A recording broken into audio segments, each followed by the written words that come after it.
في أخطاء الناس بتقع كتير جدًا فيها في القوة العضلية، ألا وأهم حاجة فيها الvolume، الحجم التدريبي. الحجم التدريبي بكل اختصار بنتكلم في الnumber of sets، عدد المجاميع اللي أنت هتلعبها أسبوعيًا weekly sets. والشيء بالشيء يُذكر. الناس بتسألني: يا كابتن لمّا تيجي تحدد عدد المجاميع بتحددها في السيشن والّا في الأسبوع؟ في الأصل أنا باحددها في السيشن، وقايل الكلام ده زمان، لكن ما فيش مانع إنك تحسبها بالأسبوع. يعني على سبيل المثال أنا ممكن أقول أنا بالعب في الأسبوع 10 مجاميع أو 12 مجموعة للعضلة، بس أنت ما تعرفش أنا بالعب كل سيشن كام، أنت تفتكر أوتوماتيك إن هم 5 و5 أو 5 و6. لأ، في ناس بتلعب upper push pull leg، فبيعمل مثلًا إيه upper lower push pull leg، فيقوم جاي ضارب لي 5 في يوم الupper و5 يوم الpush. طب بس أنت طاقتك يوم الupper غير طاقتك يوم الpush، فمش طبيعي إن كفاءة ال5 مجاميع هنا وهنا تبقى بنفس الquality. فمش شرط إن الtotal weekly volume يبقى متوزّع بالتساوي. مش معنى إن أنا عندي تمرين يومين للعضلة إذًا لازم أنا أحُط 5 و5. لأ، ممكن أحُط 3 و7، ممكن أحُط 4 و6. كل ده بيعتمد إيه اللي موجود مع ال4 وإيه اللي موجود مع ال6. فكل session الموضوع بيفرق حسب طاقة الشخص وحسب الstress وقدرته على الrecovery أو التعافي، نبتدي نضبّط له الvolume. على سبيل المثال، أول وأهم مشكلة بتقابلني هي عدد المجاميع الأسبوعية. أنا باستغرب جدًا من الناس اللي بيبقى هدفها قوة عضلية في المقام الأول، والاقيه رايح يلعب 20 و30 مجموعة، كتير جدًا. الأنظمة دي يعني قديمة، في أنظمة أحدث تقدر إنك تطوّر بيها القوة العضلية. الأنظمة ديّة اشتغلت وجابت نتيجة، بس ليه أفضل بنفس الإرهاق والتعب ده، وأنا عندي طريقة تانية أو method تانية تدّيني نتايج أفضل وإرهاق أقل؟ فاهم أقصد إيه؟ يعني الناس زمان راحت من مصر للحجاز أو من مصر لمكة بالجمال. طب فأنت مصمم تعمل نفس الحاجة، طب ما في طريقة هتوصّلك. مش معنى إن هو راح إذًا راح وهو مرتاح، لأ، هو ممكن يكون تعب جدًا وأُرهق. فال20 مجموعة بتوصّلك لقوة عضلية والله عادي، وال30 مجموعة هتوصّلك لقوة عضلية، ولكن في مقابل إرهاقات قد إيه. بنسميها كده إيه cost to benefit، مش جايبة همّها. أنت عمّال تدوس بنزين، تدوس بنزين، تدوس بنزين، بس السرعة اللي أنت زوّدتها دي ما جابتش نتيجة فعّالة أو جابت نتيجة مؤثرة من ناحية القوة العضلية. في نقطة معلش أنا سقطتها، المفروض قبل ما أدخل على طول في القوة العضلية أقول لك أنا أقصد أنهي قوة عضلية. في الحقيقة أنا باتكلم عن القوة العضلية العظمى الmaximum strength. القوة العضلية العظمى يعني قدرتك على إنك تشيل أعلى وزن ممكن في عدة واحدة، ومش مرتبط بزمن. إن شاء الله تقعد تحزق مع الوزن 4، 5، 6 ثواني، ما ليش دعوة، المهم إنك تشيل الوزن ده لعدة واحدة، اللي هو عرفًا بيسمى بال1 rep max، أعلى وزن تقدر تشيله. هو ده مقياس القوة العضلية اللي إحنا بنتكلم فيه، لأن أنواع القوة العضلية كتيرة، ويعني الطلبة عندنا عارفين الكلام ده، لكن مش هنتطرق لبقية الأنواع التانية. أنا جاي النهارده أتكلم عن القوة العضلية العظمى. طالما بنتكلم عن القوة العضلية العظمى يعني بنتكلم عن أشهر نوع من أنواع القوة اللي موجود في الجيم، اللي هي الناس بتيجي تقول لك إيه: أنت يا ابني بتلعب بدمبل كام دلوقتي بنش بريس؟ والله ده أنا بالعب ب30. لا يا عم أنت ضعيف، المفروض تلعب ب40، 50. هو بقى ألعب بدمبل كام ده، هي دي القوة العضلية. يعني أنت بتلعب بالدمبل ال40 كام عدّة؟ هنا نبتدي نشوف قوتك العضلية قد إيه.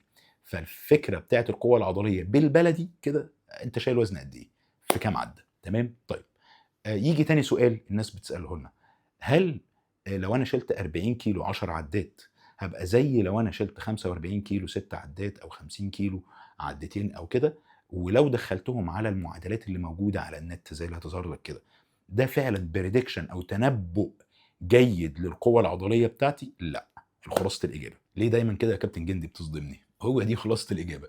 مش كل حاجة موجودة أو كل tool موجودة على النت بتبقى دقيقة. خلّيني آخد مثال، وليكن شخص بيلعب CrossFit.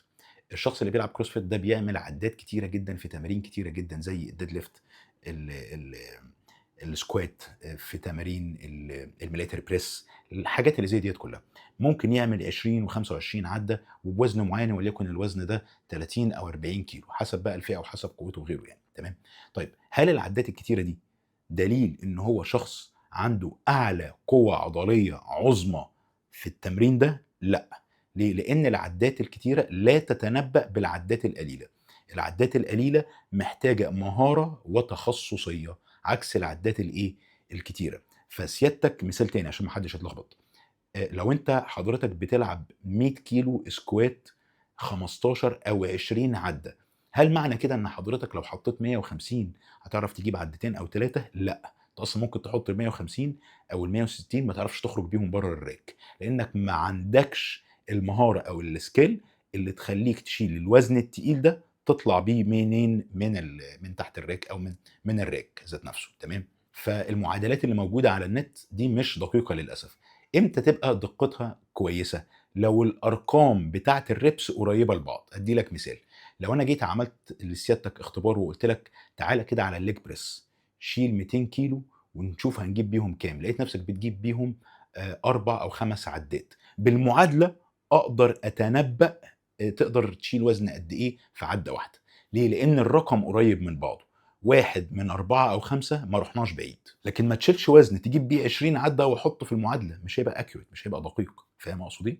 فدي نقطة مهمة جدًا، والعكس صحيح، لو حضرتك بتشيل 300 كيلو leg press عدّة واحدة أو عدّتين، مش معنى كده إنك تقدر تشيل 150 كيلو 20 عدّة مثلًا، لأ، ممكن يبقى عندك الmetabolites accumulation أو التراكم بتاع الmetabolites مش أحسن حاجة، مش بتقدر إنك تتحمل الكالسيوم ايون ريليتد فاتيج، جسمك مش ادابتد معاه كويس جدا، ميكانيزمات كتيره جدا موجوده في الفسيولوجي هنبقى نشرحها في فيديوهات تانية قدام ان شاء الله، ولكن جسمك مش متعود بالبلدي مش ادابتد على ان هو يقدر يتحمل الاوزان الخفيفه دي لعدات كتيره او لمده طويله، فكل نطاق عدات سواء كان العدات القليله او العدات العاليه قوي وليه سيستم الشغل بتاعه وليه تأقلمه المعين. هل نقدر ندمج ما بين الاتنين في جدولنا؟ أيوه نقدر ندمج، بس ده مش موضوعنا، إحنا بنتكلم النهارده عن القوة العضلية بالتحديد. إذًا أول نقطتين اتكلمنا فيهم في القوة العضلية هي عدد المجاميع، مش محتاج ألعب عدد مجاميع كتيرة، وتاني نقطة بنتكلم فيها إن المعادلات اللي موجودة على النت في التنبؤ بالقوة العضلية لازم يبقى ليها شروط معينة. نرجع نستكمل النقطة الأولانية بتاعة عدد المجاميع، ألعب كام مجموعة للقوة العضلية؟ مجموعة لمجموعتين 2 كافيين في الأسبوع كstart كويس جدًا إنك تحسّن بيهم قوتك العضلية. بنتكلم في المتوسط من مجموعتين ل4 للتمرينة أو للعضلة على مدار الأسبوع، مثال علشان يبقى الموضوع واضح، أنا دايمًا باحب أوضّح بالأمثلة. تخيّل معايا إن أنا عايز أحسّن نفسي في تمرين الbench press بالبار، البار بالbench press. طيب أروح ألعبه يوم السبت، وهاروح ألعبه مثلًا وليكن يوم التلات. لمّا آجي ألعبه يوم السبت يكفيني أوي إن أنا ألعب مجموعتين، ولمّا ألعبه يوم التلات يكفيني أوي إن أنا ألعبه مجموعتين، كده أنا لعبت 2 و2 يبقى 4 مجاميع في الأسبوع، فبنتكلم من مجموعتين لغاية 4 مجاميع في الأسبوع، ده كافي جدًا، جدًا للتطور في القوة العضلية، مع الأخذ في الاعتبار إنك تلعب بعدات قليلة علشان خاطر تقدر تستهدف القوة العضلية بشكل مضبوط. إذًا كده أنت بقى معاك نقطتين 2 قوة عضلية بنستهدفها عن طريق عدد المجاميع القليلة، وعن طريق العدات القليلة. وفي دراسات على كده كتير جدًا، يعني ما فيش أكتر من الدراسات، أنا باجيب لك الخلاصة، مش عايز أخلّي الموضوع scientific أوي بشكل deep أو بشكل عميق وأقعد أعرض لك دراسات كتيرة علشان خاطر الناس ما تزهقش في اليوتيوب في الموضوع ده، لو أنت حابب حاجة زي كده اكتبوا لي في الكومنتات، أنا ما عنديش مانع، يعني ما فيش أحسن من العلم، أنا باحب الطريقة بتاعة العلم، بس ساعات باحس إن الناس إيه، بتزهق من الموضوع إن هو يبقى علمي أوي وأقعد أجيب لك الدراسة دي وأناقش الدراسة دي، فأنا جاي أدّي لك النهارده إيه، حاجة خفيفة كده للمستوى الشخص الإيه، اللي هو المتوسط، أنا عايز أفهم راسي من رجليّا، أنا عايز أعرف رأي الكابتن جندي في القوة العضلية إيه، وإزاي بنشتغل على نقط القوة العضلية، هات لي يا كابتن جندي خلاصة العلم وادمجه لي في خلاصة الإيه، الخبرة والتطبيق، عشان أنا عايز أطبّق الكلام الصح، مش محتاج أقعد أدوّر ويعني إيه، واتشتت كتير ما بين اليوتيوب والأبحاث والكتب، فأنت ادّيني الخلاصة يا كابتن جندي، فأنا جاي النهارده أدّي لك الخلاصة، فعايز تاخد الخلاصة هيبقى الفيديو دوّة مناسب جدًا ليك. عايز تفهم النقط العلمية أكتر وأكتر وأكتر، قُل لي وأنا أدّي لك فيديو فيه details أكتر. طيب لو لعبت عدد مجاميع أكتر هاحقق قوة عضلية؟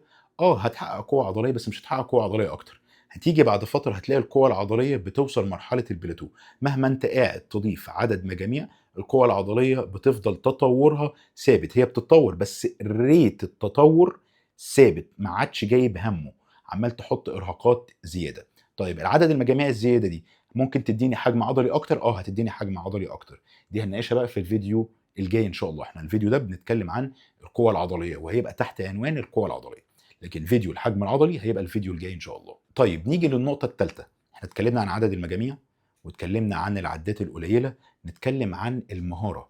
وهنا المهارة هدمجها بحاجة اسمها specificity، الخصوصية او التخصصية. عشان ابقى قوي في تمرين لازم ابقى متخصص في التمرين ده. سيادتك عايز تبقى قوي في الباربل بنش سكوات، هتلعب بار بس، انت دلوقتي راجل باور ليفتر وعايز تلعب بار، تسيب البار وتروح تلعب ماشين؟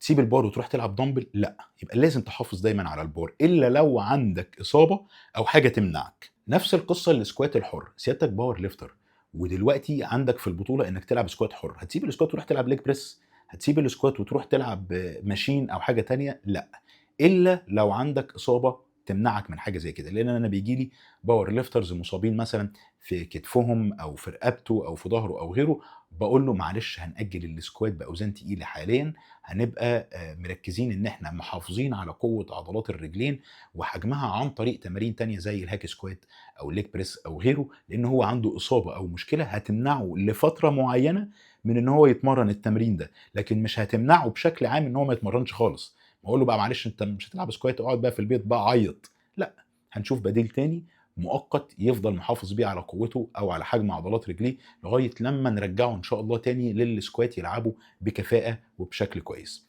نفس القصه في تمارين البنش بريس، بيجي لي بعض الباور ليفترز او غيرهم من اللعيبه اللي بيحبوا البنش بريس بيبقى مصاب في كتفه او حصل له مثلا مزق او تهتك في اي حاجه، فهنيجي نقول له معلش احنا هنأجله شويه في تمارين تأهيلية معينة هتتابع بيها مع الدكتور العلاج الطبيعي، وبعدين بعد كده تيجي مرحلتنا بعد دكتور العلاج الطبيعي هنشتغل حوالين الإصابة دي، نعمل تقويات وهنرجع ببعض الدمبلز والماشين والكابلات، وبعدين بعد كده نرجع البارات بشكل تدريجي.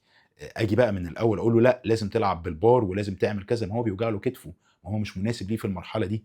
فهنا مبدأ الخصوصيه او التخصصيه بيختفي. لكن طول ما انت سليم وهتقدر تدخل تمرين معين في جدولك والتمرين ده انت عايز تبقى قوي فيه، اذا التمرين ده لازم تتمرنه علشان خاطر تفضل محافظ على المهاره فيه. هدي لك مثال، ممكن تبقى انت راجل قوي جدا وعندك عضلات، تيجي تشيل شكاره ولا شكارتين اسمنت تطلع بيهم الدور الثاني او الثالث ما تقدرش. لكن تلاقي راجل رفيع رفيع قد كده اللي احنا بنسميه بقى ايه ده عنده عصب، تمام، تلاقيه ما شاء الله خد نتع الشكاره واتنين فوق ظهره وطلع بيهم فوق للدور الثاني او الثالث، لانه متعود على كده، ادابتد على الحاجه دي، بقى عنده كفاءه وتعود وتاقلم في ان هو يؤدي الوظيفه دي باحسن كفاءه ممكنه. هنا نفس القصه، عايز تبقى قوي في السكوات العب سكوات حر، علشان خاطر السكوات الحر ده انت هيبقى عندك في جسمك كوردينيشن وسنكرونايزيشن كويس جدا، هقدر ازاي ادخل تحت البار، هقدر ازاي اطلع خطوه او نص خطوه لبره من تحت البار واقدر انزل تيب سكوات او لغايه رينج معين واطلع تاني، عندي استابيليتي كويسه، كوري قوي، السيت اب بتاع التمرين مظبوط. كل العوامل اللي زي دي لازم بتيجي بمهاره وممارسه عن طريق شهور وسنين. ما ينفعش طول النهار انا قاعد على الماشين والليج بريس وعايز ابقى قوي في السكوات الحر، مش هتبقى قوي في السكوات الحر. ولو انت جيت قست قوتك هتلاقي قوتك بتزيد بشكل ضعيف جدا جدا جدا، لانك ما بتنزلش تحت البار كتير. طب يا كابتن انا لا يفرق معايا القوه، انا عايز اوفر اول سترينث كده، يعني انا تبقى اسمي عضلتي قويه، مش شرط ابقى قوي في التمرين ده. دي بقى حاجه بنسميها نون سبيسيفيك سترينث، يعني قوه غير متخصصه.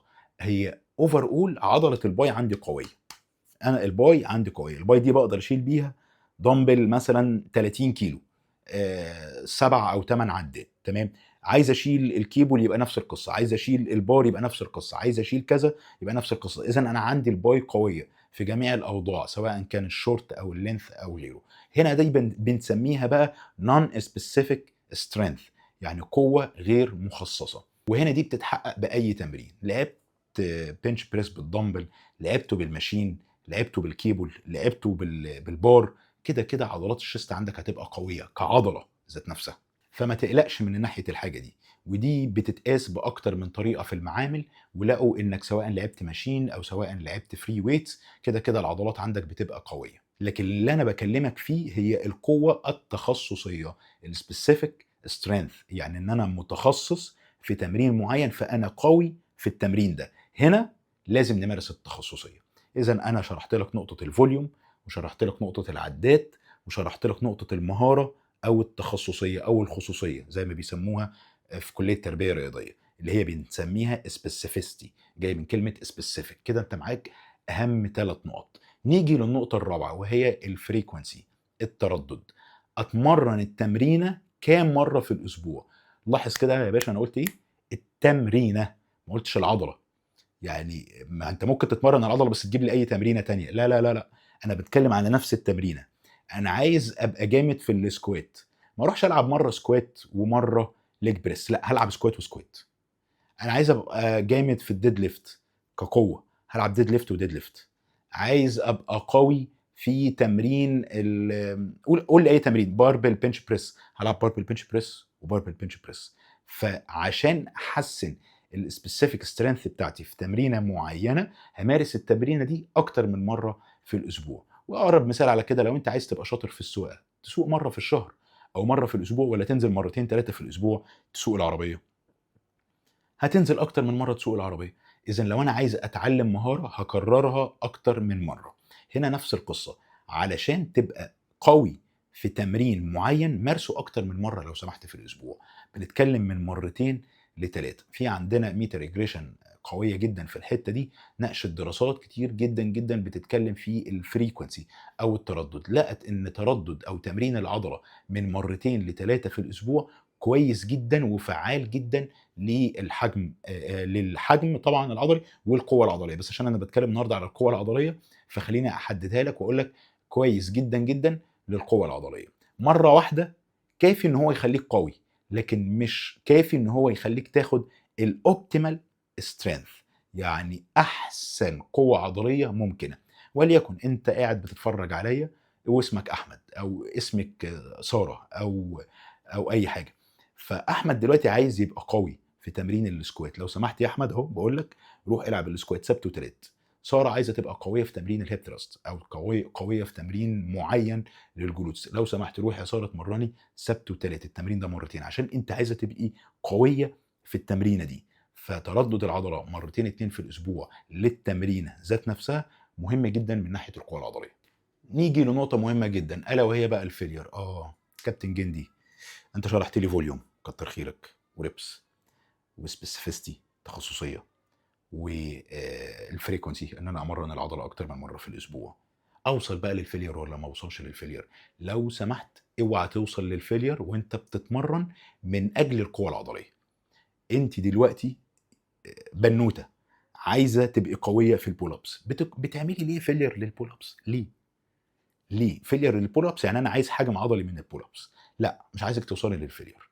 انا عايز ان احنا نشقى في التمرين ونتعب في التمرين، بس سيب عدة او سيبي عدة او عدتين في التانك، ما توصليش للفيلير. طالما انت عايزه تبقي قويه في البول ابس، سيبي اكتر من عدة في البول ابس. ده هيحسن عندي من القوه العضليه او من القوه العضليه العظمى بالتحديد. لان الفيلير من الحاجات اللي بتعرضني ليه الهاي اكيوت نيورو ماسكولار فاتيج. الفتيج ده اللي انا بتعرض ليه بيأثر على كفاءتي من ناحيه القوه العضليه، وبيخلي الفورس اوتبوت بتاعي مش احسن حاجه. لانه كمان بيأثر عندي على النيورو ماسكولار جانكشنز وحاجات تانية كتير جدا يطول يعني شرحها دلوقتي او ذكرها. فالفكره كلها ان انا مش عايز حد يوصل للفيلير. طالما انت هدفك قوه عضليه، اشقى في التمرين، اتعب في التمرين، لكن سيب عدتين او ثلاثه في التانك في بعض الاحيان كمان. امتى توصل للفيلير او امتى يعني تحزق طالما انت عايز تحزق للفيلير؟ لما تبقى هدفك الحجم العضلي في الاساس، بقى لازم اخر عده تبقى طالعه بصعوبه وان انا بقى ايه، ممكن اعمل عدات كمان جزئيه في الاستطاله في بعض السايكلات التدريبيه، واعمل بقى لو فوليوم قوي والحاجات اللي زي دي. هنا بيبقى هدفك هنا بيبقى هدفك عفوا حجم عضلي، ما عنديش مانع. بس برضو ده مش احسن حاجه برضو للحجم العضلي، لان في اساليب كتيره جدا للحجم العضلي. لما جم عملوا كذا دراسه قارنت ما بين انك تسيب عده او عدتين في التانك وانك توصل للفيلير، لقوا ان الحجم متقارب جدا ما بين الاثنين. وكمان الكلام ده كان معمول على نفس الشخص، حاجه بنسميها within subject، يعني بيجيبوا نفس الشخص رجل توصل للفيلير والرجل الثانيه تسيب عده او عدتين في التانك، لو ان هم حققوا نفس الحجم العضلي. فحتى في بعض السيناريوهات اللي احنا بنوصل فيها الناس للحجم العضلي بنقول لهم سيبوا عده او عدتين في التانك، ما توصلش للفيلير. شرط ركز اهو، شرط ان هو يقدر الفيلير صح. ما تجيش سيادتك تبقى بتتمرن تمرينك اي كلام في الشلنكحات يا باشا، وعمال تلعب دمبل كده وقاعد يتفرج على الموبايل في الجيم وقاعده تلعب ليج اكستنشن كده، وتقول والله ده انا بشقى في التمرين. لا، انت بتشقي في عدد المجاميع، بتلعبي عدد مجاميع كتيره جدا، لكن كواليتي كل مجموعه ضعيف. اذا الكواليتي فوق الكوانتيتي، هي دي النقطه اللي انا عايز اوصلها لك في الفيلير. كواليتي كل مجموعه تبقى قويه، لكن كوانتيتي المجاميع انا مش عايزها، ومش عايز كوانتيتي كميات الفيلير العاليه.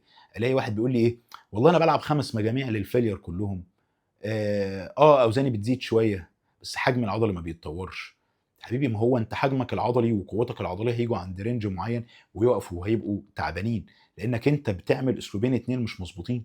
بتلعب عدد مجاميع قليله، ده كويس للقوه بس بتوصل للفيلير، بس ده مش كويس برضو للقوه. وفي نفس الوقت هو ده هيأثر على الحجم العضلي من ناحية ان عدد المجاميع قليلة. فانت بتضرب نفسك بالسلاح في رجلك، يعني لا منك حققت قوة عضلية كويسة على اللونج تيرم، ولا منك حققت حجم عضلي كويس على اللونج تيرم. ودنك منين يا جحا؟ انت عايز ايه؟ عايز حجم عضلي؟ اشقى واتعب في التمرين، بس العب في عدد المجاميع. الاربعة ممكن تخليهم 5 او 6 عند رينج معين، بس شرط انك تبقى تقدر الفيلير صح.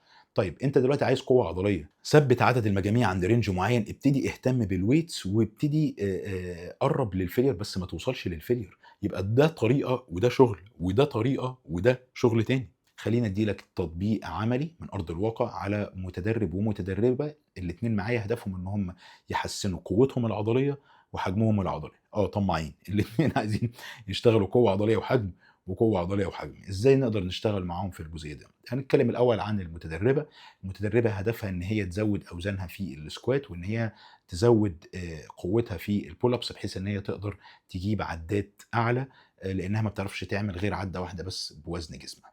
دلوقتي بنيجي في الجزئيه دي نقسم البول ابس لناحيه القوه ولناحيه الحجم العضلي. باجي اسالها اول سؤال، بقول لها هدفك من البول ابس انك تزودي من حجم عضلات ظهرك ازيد من اللازم، ولا حاسه ان حجم عضلات الظهر كويس وانا عايزه ازود قوتي؟ قالت لي لا، انا عايزه الاثنين، انا عايزه ازود قوتي وعايزه الباك بتاعي يزيد. يبقى اذا انا اوتوماتيك كمصطفى الجندي جه في بالي انا هشتغل معاها ان انا اتمرن العضله مرتين اتنين في الاسبوع، ان انا هلعب او هبتدي بعدد مجاميع قليل لمتوسط، وان انا هشقى وهتعب في التمرين بس مش هوصل للفيلير. كده انا ضربت العصفورين بحجر. فجيت في يوم ما كنت بتمرن معاها من مجموعتين ل3 بول اب، واليوم التاني بتمرن اسيستد بول اب. تمام، يبقى انا كده دمجت ما بين الطريقتين. الاسيستد بول اب هنا بسيب فيها عده وعدتين في التانك عشان مش عايز هاي اكيوت نيورو ماسكولار فريتيج، عشان اشتغل على عنصر الاسترنس كويس جدا. وفي اليوم التاني اقدر ادمج واشتغل بعض الاساليب الادفانسد زي الكلاستر ست عشان اشتغل على القوه العضليه، وافنش معاها بمجموعه او مجموعتين للفيلير علشان خاطر اتاكد تماما ان هي بتقدر الفيلير صح. يبقى انا كده دمجت العنصرين ببعض. صاحبنا التاني كان عايز يشتغل على ان هو يزود اوزانه كويس جدا في البنش بريس. كان بيلعب بدمبل 32 ونص او 35 وعايز يوصل مستقبلا ل 50. حاليا الحمد لله وصلنا ل 42 ونص، وده تطور كويس جدا في خلال شهور قليله، لان من 32 ونص ل 42 ونص بتتكلم في 10 كيلو في كل دراع. ده بياخد فتره طويله عند بعض المستويات، فرينج الشهرين او الثلاثه ان احنا نحقق فيهم ده حاجه كويسه جدا. عملنا ايه؟ تريكات بسيطه جدا، مش اسرار يعني ولا حاجه، بس كلها شويه حاجات لو انت قريتها علميا هتفهمها وهتلاقيها سهله ولذيذه جدا. قسمنا نفس القصه، بنلعب اليوم الاولاني بنش بريس بالدمبل، واليوم الثاني بنش بريس بالدمبل. في يوم بنسيب عده لعدتين في التانك، وفي اليوم الثاني بنسيب من عدتين ل3 في التانك عشان نقلل الاجهاد اللي بيتعرض ليه. لان انا كده كده بالنسبه لي الاثنين كويسين جدا من ناحيه الحجم العضلي، خصوصا العده للعدتين. في اليوم اللي بنسيب فيه عدتين ل3 في التانك ممكن نزود فيه عدد مجاميع القوة العضلية شوية، وليكن من مجموعتين ل3. والتمرين الأولانية اللي بنقرب فيها أو بنوصل فيها للفيلير، أو بنقرب فيها عفوا للفيلير وبنسيب فيها عدة أو عدتين للفيلير، دي بنلعب فيها مجموعة أو مجموعتين اتنين بالكتير قوي بالدمبل. بقية التمارين كلها اللي بنحطها سواء كانت انكلاين عشان نستهدف الشيست العلوي، او نستهدف الكوستال استرنال فايبرز في تمارين تانية زي الديكلاين دمبل بريس او غيره، كنا بنقرب او بنوصل فيها للفيلير عشان نقدر نستهدف الحجم العضلي بشكل فعال. الريب رينج عندنا في تمارين القوه العضليه كانت بتتراوح ما بين العدتين الاربعه، والتمارين اللي بنستهدف فيها الفيلير والحجم العضلي بنوصل فيها من 6 ل 8 عدات. برضه بتشتغل معايا على عنصر السترينث بشكل فعال او بشكل قوي. وعندي خطه مستقبليه ان انا ابتدي ادخله في بعض الاشكال عدات كتيره زي الشيست فلاي او غيره. كل الطرق اللي انا قلت لك عليها ديت موجوده في الكتب بانواع بريودايزيشن مختلفه، وموجوده حتى كمان في الابحاث، سواء كانت الحاجات الروسيه الانظمه الروسيه او الانظمه الامريكيه، الاثنين بيتنافسوا نطلع انهي نوع من انواع البريودايزيشن اقوى او افضل. كل الطرق ديت متجربه وجابت نتيجه رائعه جدا على مئات والاف البشر. وبالتالي لما بترجع انت تطبقها كمدرب او انا اطبقها كمدرب على المتدربين اللي عندنا، بنقدر نشوف منها نتائج ممتازه، بس بنلاقي منها استجابات واختلافات فرديه ما بين الناس. individual differences من او الفروقات الفرديه اللي موجوده ما بين البشر بتخلينا دايما نفهم هل النظام او الطريقه دي او الميثود دي مناسبه للشخص اللي قدامي ولا لا. مش معنى ان الحاجه دي متسجله على 30 او 40 شخص ان هي جايبه نتيجه فعاله اذا بالضروره هتجيب نتيجه فعاله على الشخص اللي معايا. ممكن يكون الشخص اللي معايا بيعمل حاجه غلط من ورايا، او ممكن يكون الطريقه مش مناسبه ليه. عشان كده هنا انصحك كمدرب انك دايما تطلب من الكلاينت ان هو يصور نفسه ويقدر الفيلير صح ويبعته لك، لان بعض الناس مش بتقدر الفيلير بشكل مظبوط. في كلاينتس بقعد اتحايل عليهم، يا عم عشان خاطري ابوس دماغك ابعت لي التصوير الاداءات بتاعتك، فيديوهات، عايز اشوف انت بتتمرن ازاي وبتتمرن ايه. معلش يا كابتن اصل النهارده مشغول، جيم زحمه، ما عرفتش احط الموبايل، ما عرفتش اسوي، اصل كذا، اصل انا بتمرن مش عارف ايه، الكلام ده كله. يجي بعد فتره ما يبعت فيديوهاته الاقيه بيتمرن بشده تدريبيه قليله جدا. زود، بوش، يلا بينا نروح اكتر. عارف لما نبتدي نتحرك كده اسبوع التاني التالت الرابع بيقول لي يا كابتن التمرين بقى قوي وفعال وبقيت حاسس منه بنتيجه، اوزاني بتتطور، حاسس ان جسمي مشدود اكتر. والكلام ده بيحصل مع البنات والشباب. فبالتالي موضوع تصوير الاداءات، موضوع مراجعه الاداءات، موضوع تقدير الفيلير من الحاجات المهمه جدا اللي هتفرق معاك في جدولك التدريبي. عشان كده دايما هفضل اقول quantity doesn't equal quality. الكميه حاجه والكفاءه حاجه تانية. افضل ايه؟ الكفاءه، الكواليتي. رقم واحد لازم تبقى الكواليتي عندك في تمرينك هي دايما احسن حاجه. وهنا ما اقصدش في الكواليتي انك تبقى رايح التمرين فايق وشارب قهوه وكافيين وواخد موزه ونايم 8 10 ساعات وبيشيل اعلى اوزان، لا. ما بتكلمش هنا عن الكواليتي من الناحيه دي، بتكلم هنا عن الكواليتي من ناحيه هنا انك موجود في الجيم انا ببذل كفاءه كويسه جدا في التمرينه، بغض النظر بقى عن اللي بيحصل ايه. ممكن اكون بتمرن 10 عدات، مش لازم اتمرن بوزن تقيل 4 و6، بس بتمرن ال10 عدات بضمير. ده بفرض ان الامور كلها ماشيه بشكل فعال جدا وممتاز. لكن انت بقى تعبان ومرهق وعامل ديلود واكلك مش احسن حاجه ومتخانق في البيت وطردينك بعد الثانويه العامه من البيت والحاجات اللي زي ديت كلها، فانت هنا ايه؟ محطوط تحت نوع من انواع الاسترس المختلفه. فطبيعي يعني التمرينه مش هتبقى احسن كواليتي، فمشيها معلش، مره في التانيه الامور ان شاء الله هتتحسن معاك. في عوامل تانية مهمه جدا في القوه العضليه زي كفاءه الدايت بتاعتك، شرب الميه. نقطه شرب الميه دي جت في بالي دلوقتي لما قلت كفاءه الدايت. شرب الميه ديت كان في ابحاث معموله لقت انك لو انت عطشت زي ما انا عطشان دلوقتي واقوم اشرب الكلام دوت، لو انت عملته وقت التمرين، والناس اللي بتمنع نفسها من ان هي تاخد ميه ويحصل لها ديهايدريشن في جسمها بنسبه 3 او 4%، هوب قوتك العضليه ممكن تقل في التمرين. فركز في الحته ديت قوي، ان مش دايما القوه العضليه معتمده على التمرين بس، في حاجات حوالين التمرين زي التغذيه والنوم والاسترس والميه وغيره بتاثر على القوه العضليه بتاعتك. فراعي بقيه الفاكتورز او العوامل اللي موجوده حوالين التمرين. في نقط تانية بتاثر على القوه العضليه هنقولها ان شاء الله في فيديوهات جايه. الفيديو الجاي ان شاء الله في الاغلب هيبقى عن الحجم العضلي. لو عندك اي افكار لاي فيديوهات تانية سيبها لي في الكومنتات، اتمنى تكون استفدت من الفيديو. ما تنساش بقى اللايك والكومنت والشير والسبسكرايب والحاجات الجميله ديت كلها. اشوفكم على خير، سلام عليكم.